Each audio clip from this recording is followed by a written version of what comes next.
සුබ දවසක් ප්‍රාර්ථනා කරනවා සියලුම ළමයින්ට. අපි අද සම්බන්ධ වෙලා ඉන්නේ ගිණුම්කරණය කියන විෂය යටතේ අපි සාකච්ඡා කරන පාඩම් මාලාවේ තව අලුත් පාඩමක් සාකච්ඡා කිරීම සඳහා. අද අපි සාකච්ඡා කරන්න බලාපොරොත්තු වෙන්නේ නව කල්බදු ගිණුම්කරණය නැත්නම් SLFRS 16 කියන ප්‍රමිතිය. ඉතින් මේ පාඩම සාකච්ඡා කරන්නේ විශේෂයෙන්ම අපේ ළමයින්ගෙන් ඇති වුණු ඉල්ලීමක් මත. මොකද ගොඩක් ළමයි කිව්වා මේ පාඩම පාසලේදීවත් උපකාරක පන්තියේදීවත් අපිට ආවරණය වුණේ නැහැ කියලා. ඒ වගේම තමයි ළමයි මේ පාඩමේ තියෙන සුවිශේෂීතාවය. මේ පාඩමට අදාළව පසුගිය විභාග ප්‍රශ්න පත්‍රයක් අපිට දකින්න පුළුවන් 2019 විතරයි. කියන්නේ 2019 ඉඳන් තමයි මේ අලුත් කල්බදු ගිණුම්කරණය නැත්නම් SLFRS 16 කියන ප්‍රමිතිය අපිට ඉදිරිපත් වෙන්නේ. ඒ වගේම තමයි මේ පාඩමට අදාළව අනිවාර්ය ගැළපීමක් අපිට සමාගම් කියන අභ්‍යාසයේ දකින්න පුළුවන්. ඉතින් අපි දන්නවා සමාගම් පාඩම අනිවාර්ය පාඩමක්. අනිවාර්යෙන්ම අභ්‍යාසයක් උසස් පෙළට එනවා අනිවාර්ය ප්‍රශ්නයක් විදිහට. ඉතින් ඒකේ විශාල බර තැබීමක් කරන ගැළපීමක් විදිහට මේ කල්බදු ගිණුම්කරණය අපිට දකින්න පුළුවන්. පැහැදිලිනේ? ඒ වගේම තමයි MCQ පේපර් එකේ ලකුණු කිහිපයක ප්‍රශ්න ප්‍රමාණයක් මේ කල්බදු ගිණුම්කරණය කියන පාඩමෙන් ඉදිරිපත් වෙනවා. ඉතින් මේ පාඩම අත්‍යවශ්‍යයෙන්ම දැනන් යන එක ඉතාමත් වැදගත් කියලා දැන් ළමයින්ට තේරෙනවා ඇති. හරි. මේ පාඩමට යොමු වෙන්න ඉස්සෙල්ලා මම පොඩි පැහැදිලි කිරීමක් කරන්නම්. දැන් අපි ඉදිරිපත් වෙන්නේ ළමයි විෂයන් 3ක් එක්කනේ. ගිණුම්කරණය සහ තවත් විෂයන් 2ක්. එහිදී වැඩිම බර තියෙන විෂයක් තමයි ආර්ථික විද්‍යාව. ඒ ආර්ථික විද්‍යාවට අදාළ දේශකයෙක් වන ලහිරු ලියනාරච්චිගේ TV මේ ප්‍රෝග්‍රෑම් එකක් තියෙනවා YouTube ප්‍රෝග්‍රෑම් එකක්. ඒ YouTube ප්‍රෝග්‍රෑම් එකට අදාළව වීඩියෝස් ඔයාලට බලන්න පුළුවන්. මම ඒ link එක පල්ලෙහා කමෙන්ට් තීරුවේ දානවා. හොඳයි. අපි වැඩි වෙලාවක් ගන්න නැතුව මේ පාඩමට යමු වෙමු. ඒතර මේ පාඩමත් මම අද සාකච්ඡා කරන්න බලාපොරොත්තු වෙන්නේ ප්‍රායෝගික උදාහරණයක් නැත්නම් විභාග ප්‍රශ්න උදාහරණයක් අරගෙන. ඉතින් මම මේ උදාහරණය ළමයි දැන් ඔයාලට මේ ස්ක්‍රීන් එකේ සපයනවා. ඔයාලත් මාත් එක්කම මේ අභ්‍යාසය කරන්න රෙඩි වෙන්න කියලා මම ඉල්ලලා සිටිනවා. ඒක නිසා පේපර් එකක් සපය ගන්න මාත් එක්ක මේ අභ්‍යාසය පිළියෙල කරොත් 100% දැනුමක් අපිට ලබා ගන්න පුළුවන්. පැහැදිලිද? හොඳයි. දැන් මම මේ අභ්‍යාසය කියවන්න බලන්න ඔයාලත් මාත් එක්ක කියවන්න. බලන්න ශේෂ පිරික්සුම කියලා ශේෂ පිරික්සුමක් දීලා තියෙනවා. ඒකේ තියෙනවා කල්බදු ගෙවීම කියලා 4600ක්. හොඳයි. අපි දන්නවා ළමයි කල්බදු නැත්නම් ලීසින් කරලා කිසියම් වත්කමක් ගත්තාම අපිට පොඩි අත්දැකීමක් තියෙන්න පුළුවන් අපේ ගෙදර අයියා අක්කා ලීසින් කරලා නැත්නම් කල්බදු ක්‍රමයට කිසියම් වත්කමක් ගැනීමක් සම්බන්ධයි. එතකොට අපි දන්නවා කල්බදු පදනම මත වත්කමක් ගත්තාම ඒ ගන්න අවස්ථාවේදී අපි ඩවුන් පේමන්ට් එකක් නැත්නම් මූලික ගෙවීමක් සිදු කරන්න ඕනේ. උදාහරණයක් විදිහට අපි හිතමු රුපියල් ලක්ෂයක කල්බදු වත්කමක් ගන්න කියලා. ඒ ලක්ෂයක කල්බදු වත්කම කියන්නේ මෝටර් සයිකලයක් එහෙම ගද්දී ඒකට අපි මූලික ගෙවීමක් නැත්නම් ඩවුන් පේමන්ට් එකක් කරන්න ඕනේ. සාමාන්‍යයෙන් ඩවුන් පේමන්ට් එක වෙන්නේ ඒ වත්කමේ වටිනාකමෙන් 130ක්. පැහැදිලිනේ? එහෙනම් ලක්ෂයේ මෝටර් බයිසිකලේ 130ක් කියන්නේ රුපියල් 30000ක්. රුපියල් 30000ක් අපි අනිවාර්යයෙන්ම මෝටර රථයේ මිලදී ගන්න අවස්ථාවේදී ඒ අදාළ සමාගමට ගෙවන්න ඕනේ. ඉතුරු 70000 තමයි අපි ණය විදිහට වාරික වශයෙන් ගෙවීමක් සිදු කරන්නේ. ඒ අත්දැකීම අපිට තියෙනවා. නමුත් අපි ළමයි ප්‍රායෝගික ජීවිතය ගත්තාම අපි වාරික ගෙවීම සිදු කරන්නේ මාසිකව. නමුත් අපොසු උසස් පෙළ ගිණුම්කරණයේදී අපි කතා කරන්නේ සමාගම් සම්බන්ධයෙන්නේ. එතනදී අපි වාර්ෂිකව තමයි වාරිකය ගෙවන්නේ කියලා පොඩි උපකල්පනයක් කරනවා. පැහැදිලිනේ? හොඳයි. මෙතන ශේෂ පිරික්සුමේ ළමයි කල්බදු ගෙවීම කියලා 4600ක් තියෙනවා. ඒතකොට සමහර වෙලාවට මේක ඉගෙනගෙනම නැති ළමයෙකුට හිතෙන්න පුළුවන් මේ ශේෂ පිරික්සුමේ කල්බදු ගෙවීම කියලා දීලා තියෙන රුපියල් 4600 වාරිකය ගෙවීම දන්නේ නැහැ.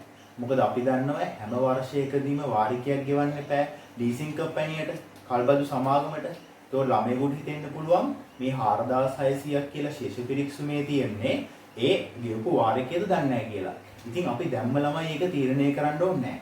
මොකද අතිරේක තොරතුරු වල අපිට සපේනවා ඒ 4600 කියන්නේ මොකක්ද කියන එක. ඉතින් අපි අතිරේක තොරතුරු වලට ගිහිල්ලා ඒක අපි හොඳට අවබෝධ කරගමු. හොඳයි ළමයි. දැන් අපි අතිරේක තොරතුරු කියවමු. ඒකේ මුලින්ම තියෙනවා 2019 4.1 මූල්‍ය කල්බදු පදනම යටතේ මෝටර රථයක් අත්පත් කරගෙන ඇත. එහෙනම් පැහැදිලි මේ මෝටර රථය කල්බදු පදනම මත ගන්න දවස 2019 4.1. මේ මිලදී ගන්න දවස් ඉතාමත් වැදගත්. දැන් බැලුවොත් අපි මේ සලකලා බලන ගිණුම් වර්ෂයේ මුලදී තමයි අපි මේ මෝටර රථයේ මිලදී ගන්න. පැහැදිලිනේ? ඊට පස්සේ තියෙනවා ඵලදායී ජීව කාලයේ අවසානයේ මෝටර රථයේ වටිනාකම ව්‍යාපාරයට හිමි වේ. ඒ කියන්නේ ළමයි සමහර කල්බදු ක්‍රම තියෙනවා. දැන් උදාහරණයක් විදිහට අපි පෞද්ගලිකව ගමු අපේ ගෙදරට මෝටර් බයිසිකලයක් මිලදී ගන්නවා කියලා කල්බදු ක්‍රමයට. ඒතොර එහෙම මිලදී ගද්දී අපි දන්නවා කල්බදු වාරික ගෙවල ඉවරුනහම දැන් කල්බදු කාලයේ අවසානයේදී ඒ මෝටර් රථේ නැත්නම් ඒ අපි ගන්න මෝටර් සයිකලයේ වටිනාකම නැත්නම් මෝටර් සයිකලයේ අයිතිය අපිට හම්බ වෙනවා. පැහැදිලිනේ? නමුත් ව්‍යාපාර සම්බන්ධයෙන් කතා කරද්දී සමහර කල්බදු ක්‍රම තියෙනවා. ඒ මෝටර් රථයේ අයිතිය ව්‍යාපාරයට හිමි වෙනවා. නමුත් තවත් සමහර කල්බදු ක්‍රම තියෙනවා. එතනදී ඒ මෝටර් රථයේ අයිතිය ව්‍යාපාරයට හිමි වෙන්නේ නැහැ. පැහැදිලිනේ? එතකොට ළමයි මේ මෝටර් රථයේ අයිතිය ව්‍යාපාරයට හිමි වෙනවද? අයිතිය ව්‍යාපාරයට හිමි වෙන්නේ නැද්ද කියන එකේ වැදගත්කම ඇති වෙන්නේ අපි ෂෙය ගණනය කරද්දී. පැහැදිලිනේ? මේ කල්බද්දට ගන්න වත්කම සම්බන්ධයෙන් ෂෙය ගණනය කරද්දී තමයි ඒක වැදගත් වෙන්නේ. ඉතින් මම එතනදී පැහැදිලි කරන්නම්. දැනට මෙතනින් පොඩි අන්ඩර්ලයින් එකක් නැත්නම් හයිලයිට් පොඩ්ඩක් කරගන්න. අපි එතනදී ඒක සලකලා බලමු. බලන්න ඊට පස්සේ පහත තොරතුරු කල්බදු මෝටර රථයට අදාළ වේ කියලා තොරතුරු කිහිපයක් දීලා තියෙනවා. මුලින්ම තියෙනවා මූලික තැන්පතුව. අපි දන්නවා කල්බද්දට මෝටර රථයක් ගද්දී අපි ඩවුන් පේමන්ට් එකක් ගෙවන්න ඕනේ. ඒ කියන්නේ ඒ කල්බද්දට මෝටර රථය මිලදී ගන්න අවස්ථාවේදී ඒ මිලදී ගන්න මෝටර රථයේ වටිනාකමින් අවම වශයෙන් 30%ක්වත් මුලදිම ගෙවන්න ඕනේ. පැහැදිලිද? ඒ කියන්නේ 2019 4/1 දින අපි ගෙවන්න ඕනේ ඒ කල්බද්දට ගන්න මෝටර රථයේ වටිනාකමෙන් අවම වශයෙන් 30%ක්වත්. ඉතින් ඒ ඩවුන් පේමන්ට් එක විදිහට ගෙවන ප්‍රමාණය අපිට අභ්‍යාසයේ සපයනවා. බලන්න මෙතන මේ මූලික තැන්පතුව රුපියල් 2000යි. පැහැදිලිද? ඊට පස්සේ තියෙනවා ළමයි මූලික ඍජු පිරිවැය. මූලික ඍජු පිරිවැය කියලා කියන්නේ අපි මේ කල්බද්දට මෝටර රථය ගන්න අවස්ථාවේදී අපිට ලියකියවිලි සඳහා කිසියම් පිරිවැයක් දරන්න වෙන්න පුළුවන්. ලියකියවිලි සඳහා කිසියම් පිරිවැයක් දරන්න වෙන්න පුළුවන්. ඒ ලියකියවිලි සඳහා දරන්න වෙන පිරිවැය තමයි මූලික ඍජු පිරිවැය කියලා කියන්නේ. පැහැදිලිද? එතකොට මූලික ඍජු පිරිවැයත් ළමයි දරන්නේ ඒ කල්බද්දට මෝටර රථය ගන්න අවස්ථාවේ. ඒ කියන්නේ 2019 4/1. පැහැදිලිද? හොඳයි. ඉදිරියට පේනවා ළමයි වාර්ෂික වාරිකය. ඒ කියන්නේ අපි දන්නවා වර්ෂයෙන් වර්ෂයට අපි වාරික ගෙවන්න ඕනේ මේ කල්බද්දට ගත නිසා. කියන්නේ කල්බදු සමාගමට හැම වර්ෂයකදීම වාරිකයක් ගෙවන්න ඕනේ. කල්බදු කාලය අවසන් වන තෙක්. ඒතකොට මෙයාලා කියනවා වාර්ෂික වාරිකයේ විදිහට රුපියල් 2000ක ගෙවීමක් සිදු කරන්න ඕනේ. මම තව පොඩි පැහැදිලි කිරීමක් කරනවා ওই වාරිකය සම්බන්ධයෙන්. අපි දන්නවා වාරිකය ළමයි ප්‍රධාන කොටස් දෙකකට බෙදන්න පුළුවන්. එකක් තමයි ඒ ණය කොටසයි අනිත් එක තමයි පොලියයි. මේ වාරිකයක් සමන්විත වෙන්නේ ළමයි ණය කොටසයි පොලියයි කියන දෙකෙන් එකතු වෙන. පැහැදිලිද? හරි. ඒ පිළිබඳව පොඩි අවබෝධයක් අපිට තියෙනවා. ඊට පස්සේ කල්බදු කාලය. කල්බදු කාලය කියලා කියන්නේ අපි මේ වාරික ගෙවන්න ඕනේ කාලය. පැහැදිලිද? දැන් මෙතන කල්බදු කාලය වසර 5යි. එහෙනම් රුපියල් 2000 වාරිකේ අපි අවුරුදු 5ක් ගෙවන්න ඕනේ ඒ කල්බදු සමාගමට. පැහැදිලිද? ඊට පස්සේ ඵලදායී ජීව කාලය. ඵලදායී ජීව කාලය කියන්නේ ඒ වත්කම භාවිතා කරන්න පුළුවන් නැත්නම් ඒ වත්කම ව්‍යාපාරේ පාවිච්චි කරන්න පුළුවන් කාලය. පැහැදිලි. ඊට පස්සේ වාර්ෂික පොලි අනුපාතය. ඒ කියන්නේ ළමයි දැන් අපි ලීස් කරලා වත්කමක් ගත්තාම ඒ වත්කම ණයටනේ ගන්නෙ. ඒ කල්බදු ණය හිමියන්ට අපි වාරික වශයෙන් ඒ ණය මුදල ගෙවන්න ඕනේ. එතකොට මේ වාර්ෂික පොලි අනුපාතය කියන්නේ අපි ඒ ණය මත කීයක පොලියක් හැම වර්ෂයේදීම ගෙවන්න ඕනේද කියන එක. අපි ගණනය කිරීම කරද්දී ඒ පොලිය ගණනය කරන්නේ කොහොමද කියන එක පිළිබඳව අවබෝධයක් ලබා ගමු. පැහැදිලිනේ? හොඳයි. එතනින් පල්ලෙහාට එද්දී අපිට පේනවා මූලික තැන්පතුව ඍජු පිරිවැය හා වාර්ෂික වාරිකයේ ගෙවා ඇති අතර එය කල්බදු ගෙවීම තුල ඇතුළත් වේ. මෙයා කියන මූලික තැන්පතුව මූලික ඍජු පිරිවැය සහ කල්බදු වාරිකයේ ගෙවලා ඒක කල්බදු ගෙවීම තුල ඇතුළත් වෙනවලු. දැන් උඩ යන ශේෂ පිරික්සුමට මම කිව්වා ශේෂ පිරික්සුමේ දැන් උතන කල්බදු ගෙවීම කියලා 4600ක් තියෙනවා. මම කිව්වා එක ළමෙක් හිතන්න පුළුවන් ඔය කල්බදු ගෙවීම කියලා තියෙන්නේ වාරිකයේ ගෙවීමද දන්නේ නැහැ. දැන් පැහැදිලි නේද? ඔය කල්බදු ගෙවීම කියලා තියෙන්නේ වාරිකයේ ගෙවීම විතරක් නෙමෙයි. එතන මූලික තැන්පතුව, ඒ කියන්නේ ඩවුන් පේමන්ට් එක, ඒ වගේම මූලික ඍජු පිරිවැය, ඒ වගේම වාරිකය කියන තුනම ඇතුළත් වෙනවා. පැහැදිලිද? හොඳයි. හොඳයි. දැන් එතනින් පල්ලෙහාට එද්දි තියෙනවා ළමයි වර්ෂය කියලා තීරුවක්, ඊට පස්සේ කල්බදු ගෙවීම් කියලා තීරුවක් සහ වර්තමාන අගය කියලා තීරුවක්. එතකොට වර්ෂය කියන තීරුව කොට බලමු. එතනදී බිඳුවේ ඉඳන් 5 දක්වා වර්ෂයන් හිදිලා තියෙනවා. ඒතර මම බිඳුව වර්ෂය ගැන පැහැදිලි කිරීමක් කරන්නම්. 1 ඉඳන් 5 දක්වා තියෙන්නේ අර කල්බදු කාලය. ඒ කියන්නේ අපි කල්බදු වාරික ගෙවන කාලය තියෙන්නේ. ඒ කාලය තමයි 1 ඉඳන් 5 දක්වා තියෙන්නේ. ඒතර බිඳුව වර්ෂය කියලා කියන්නේ ළමයි මේ දැන් මේ අවස්ථාවේ කියන එක. ආයෝජන තීරණ කරපු ළමෙක් නම් දන්නවා බිඳුව වර්ෂය කියන්නේ මේ අවස්ථාව. ඒ කියන්නේ කල්බද්දට ගන්න අවස්ථාව. ඒ කියන්නේ 2019 4.1 කියන එක. පැහැදිලිද? හොඳයි. බලන්න බිඳුව වර්ෂයට අදාළව කල්බදු ගෙවීම 2600ක් තියෙනවා. මම කියවා කල්බද්දට ගන්න අවස්ථාවේදීම අපි ගෙවීම් දෙකක් සිදු කරන්න ඕනේ. එකක් තමයි මූලික තැන්පතුව කියන ගෙවීමයි. ඒ කියන්නේ ඩවුන් පේමන්ට් එකයි මූලික ඍජු පිරිවැයයි අපි දැරීමක් සිදු කරන්න ඕනේ. බිඳුව වර්ෂය කියන්නේ මේ කල්බද්දට ගන්න අවස්ථාවේ. එතකොට ඒ දෙක ළමයි ඒ දෙකට අදාළව වර්තමාන අගයක් දීලා තියෙනවා. බලන්න වර්තමාන අගයක් 2600යි. ඇයි වර්තමාන අගයක් 2600 වුනේ? වර්තමාන අගය කියන්නේ අර රුපියලේ අපි දන්නවා එන්න අඩුවීමක් තියෙනවානේ. කාලය යන්න යන්න රුපියලේ අගය අඩු වෙනවා. එතකොට එක එක වර්ෂයට අදාළව කල්බදු ගෙවීම් වල රුපියලේ අගය අඩුවීමක් සලකලා තමයි වර්තමාන අගය පිළියෙල කරලා තියෙන්නේ. පැහැදිලිනේ? ඒක අපිට අභ්‍යාසයේ සපයනවා. බිඳුව වර්ෂයේ කල්බදු ගෙවීමක් 2600යි වර්තමාන අගයත් 2600යි. හේතුව මොකද්ද? අපි දන්නවා බිඳුව වර්ෂය කියන්නේ මේ අවස්ථාව. මේ අවස්ථාවේ රුපියලේ අගය රුපියලමයි. පැහැදිලිනේ? එහෙනම් ගෙවීමත් 2600යි වර්තමාන අගයත් 2600යි. ඒක පැහැදිලි. බලන්න පළවෙනි වර්ෂයට යද්දී පළවෙනි වර්ෂයේදී අපි වාරිකයක් ගෙවනවා රුපියල් 2000ක. ඒ 2000ක් ගෙවන කල්බදු ගෙවීම වාරිකයේ වර්තමාන අගය කීයද? 1800යි. එහෙනම් පැහැදිලි එන්න රුපියලේ අගය අඩු වෙනවනේ. ඒ රුපියලේ අගය අඩු වීමත් සලකලා තමයි වර්තමාන අගය පිළියෙල කරලා තියෙන්නේ. හොඳයි. ඒ තොරතුරු ටික අපිට අභ්‍යාසයේ දෙනවා.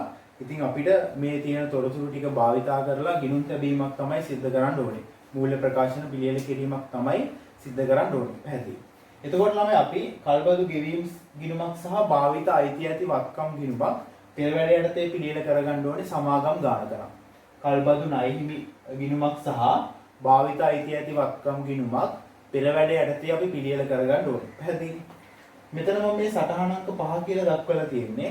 අපි සමාගම් ගානක අපි දන්න සටහන් කියලා ප්‍රමාණයක් කියනවා. සටහන් කියලා ගැළපීම් ප්‍රමාණයක්. ඒ සටහන් වල 5 යටතේ අපි මේ කල්බදු වත්කමට අදාළ තොරතුරු ටික දාන්න ඕනේ. ඒ තොරතුරු තමයි ඒ කල්බද්දට ගන්න වත්කමේ පිරිවැයෙන් ඒ කල්බද්දට ගත්ත වත්කමේ සමුත්ථිත ෂය අඩු කරලා ඒ කල්බද්දට ගත්ත වත්කමේ ධාරණ අගය හොයාගන්න ඕනේ. ඒ කල්බද්දට ගත්ත වත්කමේ ධාරණ අගය අපි ජංගම නොවන වත්කම් වල පෙන්눔 කරන්න ඕනේ. පැහැදිලි? ඒක තමයි මේ සටහන් අංක 5ක් අපි පිළියෙල කරගන්නේ. සමාගම් ගානකට අදාළව. හොඳයි. මේ ගිණුම් ටික අපි පිළියෙල කරගත්තා. ඊට පස්සේ අපි මේ තොරතුරු ටික සටහන් කරමු මේ ගිණුම් වල. මුලින්ම සටහන් කරන්නේ මූලික ගෙවීම සහ මූලික තැන්පතුව. මොකද මේ දෙකම සිද්ධ කරන්නේ කල්බද්දට ගන්න අවස්ථාවේ. ඒ කියන්නේ 2019 4.1. පැහැදිලි? ඒතර මූලික ගෙවීම සහ මූලික තැන්පතුවට අදාළ ද්විත්ව සටහන තමයි ළමයි භාවිත අයිති ඇති වත්කම් ගිණුම හර මුදල් පාලන ගිණුම බැර. මූලික ගෙවීම සහ මූලික තැන්පතුව සටහන් කරන්නේ භාවිත අයිති ඇති වත්කම් ගිණුම හර මුදල් පාලන ගිණුම බැර. පැහැදිලි? එහෙනම් භාවිත අයිති ඇති වත්කම් ගිණුම හර කරගන්න ඕනේ 2600ක්. අර දෙකේ එකතුව මුදල් පාලන ගිණුම කියලා. පැහැදිලි? දැන් මෙතන ශේෂ පිරික්සුමේ කල්බදු ගෙවීම කියලා රුපියල් 4600ක් තියෙනවානේ. ඒ 4600 ඇතුලේ මේ මූලික තැන්පතුව සහ මූලික ඍජු පිරිවැය කියන දෙකම ඇතුළත් වෙනවා. ඒක අපිට ගාණි කිව්වා.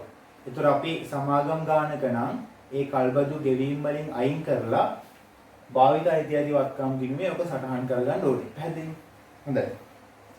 ඊට පස්සේ අපි සටහන් කරන්න ඕනේ ළමයි. දැන් පල්ලෙහාම අපිට සපයලා තිබ්බ වර්තමාන අගයන්. පැහැදිලිනේ? බලන්න ඒ වර්ෂයට අදාළව කල්බදු ගෙවීම් වල වර්තමාන අගයන් සපයලා තිබ්බා. එතනින් බිඳුව වර්ෂයට අදාළ කල්බදු ගෙවීම් ටික අපි දැනටමත් සටහන් කරලා ඉවරයි. පැහැදිලිද? බිඳුව වර්ෂයේදී කරපු කල්බදු ගෙවීම් ටික දැනටමත් අපි සටහන් කරලා ඉවරයි. එහෙනම් හොඳට මතක තියාගන්න පළවෙනි වර්ෂයේ ඉඳන් පස්වෙනි වර්ෂය දක්වා තියෙන වර්තමානගයන් වල එකතුව තියෙන්නේ. වාරිකවල වර්තමානගයන් වල එකතුව බලන්න 1800යි 1600යි 1400යි 1200යි 1000යි. මේ ෆිගර්ස් ටික තියෙන්නේ. පළවෙනි වර්ෂයේ ඉඳන් පස්වෙනි වර්ෂය දක්වා කල්බදු වාරිකවල වර්තමානගයන් ටික. ඒ ටික එකතුව අපි ගන්න ඕනේ. ඒතකොට ඒ ටික එකතුව ගත්තාම අපිට එනවා රුපියල් 7000ක්. ඒ 7000 තමයි අපි ඊළඟට ගිණුම් තියන්න ඕනේ. පැහැදිලි? ඒ කියන්නේ වාරික ටිකේ වර්තමානගයන් වල එකතුව 7000යි.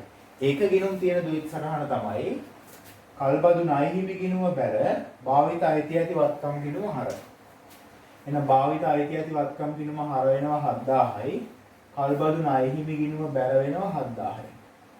මෙතන භාවිත අයිති ඇති වත්කම් ගිණුම මෙතන කල්බදු ණය හිමි ගිණුම. පැහැදිලි? මොකද ළමයි කල්බදු ණය හිමි ගිණුමේ මේ 7000 විතරක් සටහන් කරන්නේ මූලික තැන්පතුව සහ මූලික ගෙවීම ගෙවලා ඉවරයිනේ වසර මුලදීම. ඒක ආයේ අපි මේ කල්බදු ණය හිමි ගිණුමක දාන්න අවශ්‍යතාවයක් නැහැ.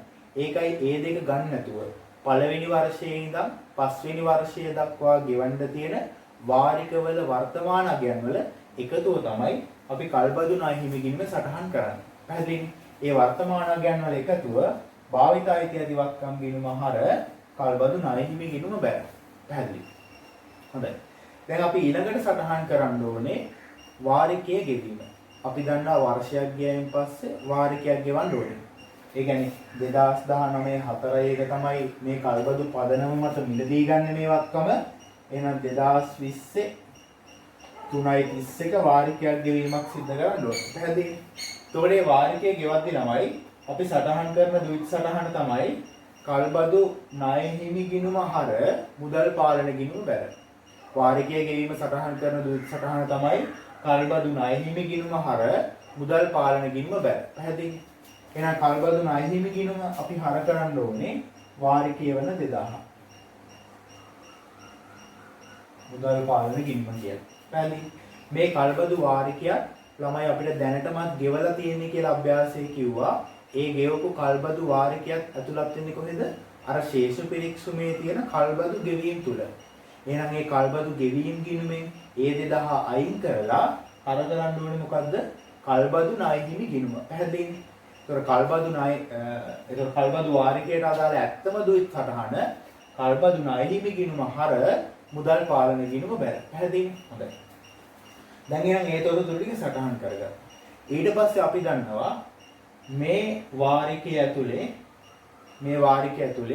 පොලියක් ඇතුළත් වෙනවා කියලා මම ඉස්සෙල්ලා කිව්වා. වාරිකය ඇතුලේ පොලියයි ණය කොටසයි කියලා දෙකම ඇතුළත් වෙනවා.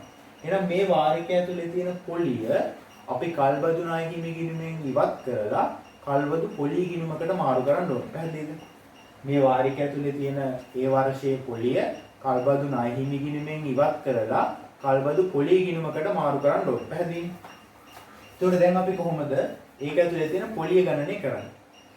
අභ්‍යාසයේ කිව්වා පොලි අනුපාතය 10%යි. පොලි අනුපාතය 10%යි.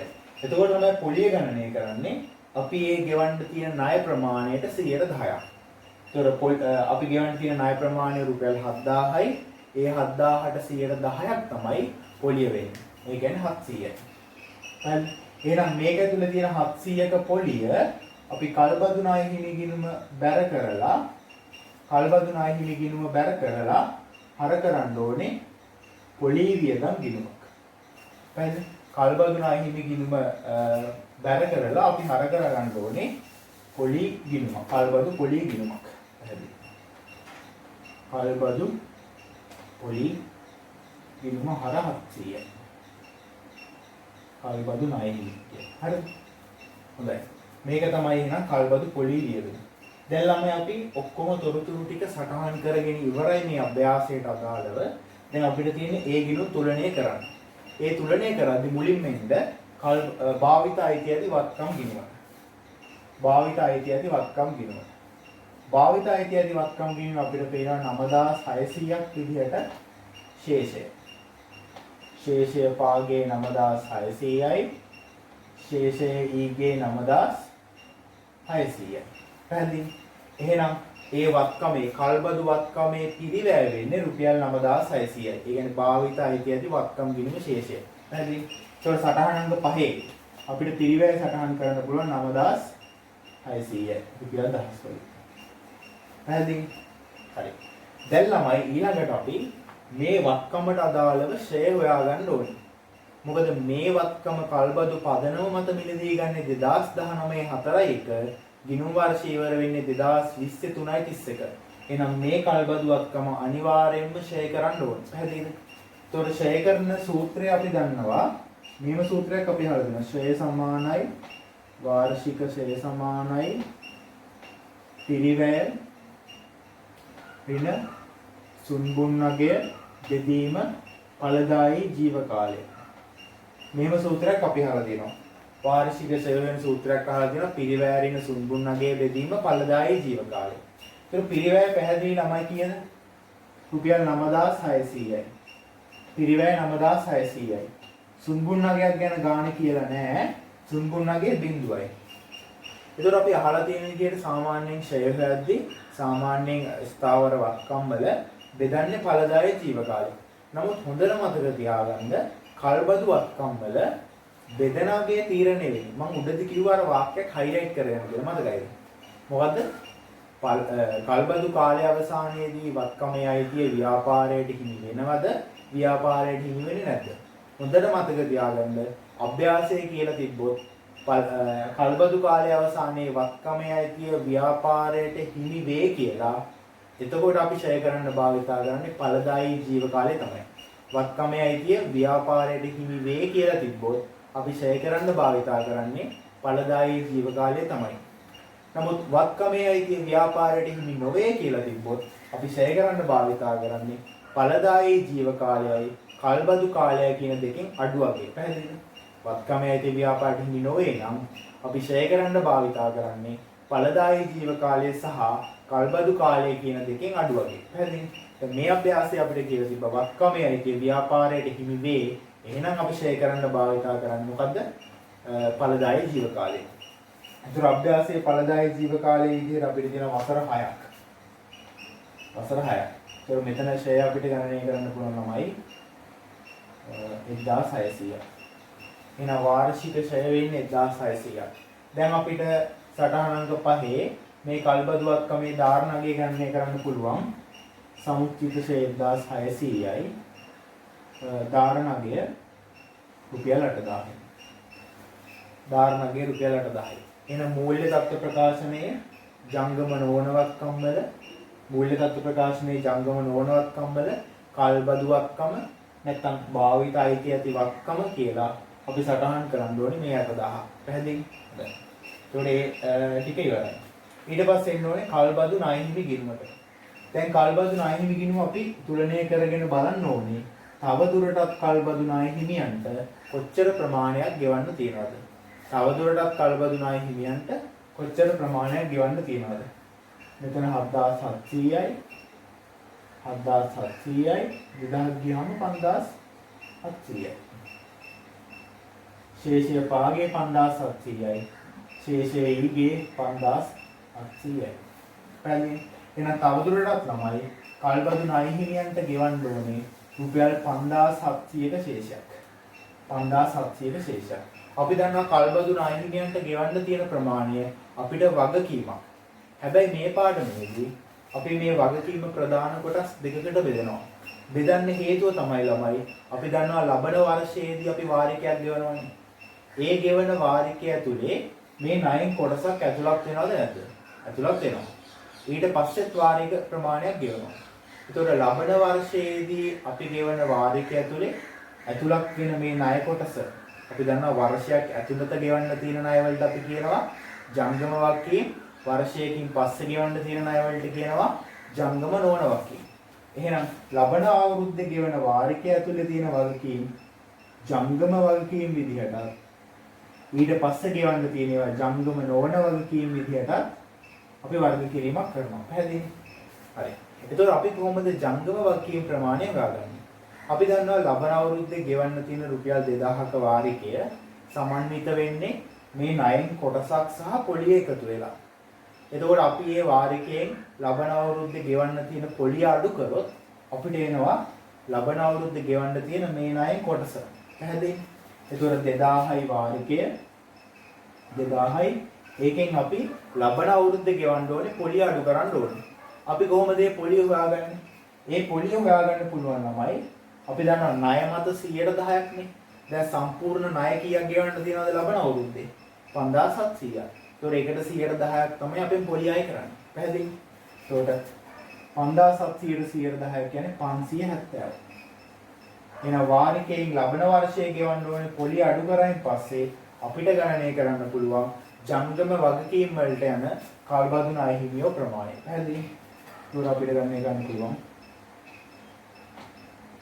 1930ක් විදියට. එහෙනම් ජංගම වගකීම් වල කල්බදු ණය හිමියෝ කියලා 1930ක් සටහන් වෙන්න ඕනේ. පැහැදිලි? ඊට පස්සේ ජංගම නොවන වගකීම් වලට යන ප්‍රමාණය සටහන් කරන්න පුළුවන් 5700යි මුළු ණය. ජංගම වගකීම් වලට යනවා 1930ක්. 5700න් 1930ක් අඩු කරලා අපිට හොයන්න පුළුවන් ජංගම නොවන වගකීම් වලට යන ප්‍රමාණය. පැහැදිලි? ජංගම නොවන වගකීම් වලට යන ප්‍රමාණය 3770යි. දැන් මම ආයේ අපි දැන් මේ අභ්‍යාසය හදලා ඉවරයි. මම තව ආයේ එකපාරක් පැහැදිලි කරන්නම් මේ ෆිගර්ස් යන තැන්.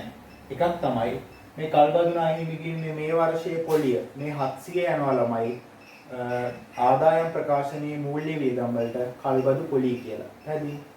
ඊට පස්සේ මේ කල්බදු ණය හිමිකින්නේ මේ අවසාන ශේෂය ප්‍රධාන කොටස් දෙකකට බෙදෙනවා. ජංගම වගකීම් වලට යන කොටස සහ ජංගම නොවන වගකීම් වලට යන කොටස. ඒක මූල්‍ය තත්ත්ව ප්‍රකාශනයේ ජංගම වගකීම් සහ ජංගම නොවන වගකීම් වලට යනවා. පැහැදිලි? ඊට පස්සේ මේ සටහන අංක 5 යටතේ අපි හොයාගත්තා මේ කල්බදුවත්කමේ ධාරණකය. ඒ කල්බදුවත්කමේ ධාරණකය අපි සටහන් කරන්නේ මූල්‍ය තත්ත්ව ප්‍රකාශනයේ ජංගම නොවන වත්කම් යටතේ. පැහැදිලි? ඒ වගේම මේ කල්බදුවත්කමේ වාර්ෂික ෂය මේ වර්ෂයේ ෂය 1600යි. ඒ වාර්ෂික ෂය අපි සටහන් කරන්න ඕනේ ආදායම් ප්‍රකාශනයේ බෙදා හැරීමේ වියදම් යටතේ. මොකද මේ ව්‍යාපාරයේ කල්බදු පදනම මත ගන්න වත්කම තමයි මෝටර රථය. ඒ මෝටර රථ වලට අදාළ ෂය අපි සටහන් කරන්න ඕනේ බෙදා හැරීමේ වියදම් යටතේ. ඉතින් ඒ තොරතුරු ටික තමයි අපි මූල්‍ය ප්‍රකාශන වල සටහන් කරන්නේ. මම හිතනවා මේ අභ්‍යාසයේ මාත් එක්ක ඔයාලා හදන්න ඇති. ඒ පිළිබඳව හොඳ දැනුමක් ලැබෙන්න ඇති කියලා. ඉතින් මම ඉල්ලලා සිටින ඉදිරියටත් අභ්‍යාස කරලා අපේ AC නයක් ලබා ගැනීමේ අරමුණට අනිවාර්යයෙන්ම යන්න එකතු වෙන්න කියලා. හොඳයි. අපි ඊළඟ දවසේ තවත් අලුත් පාඩමකින් හම්බ වෙමු.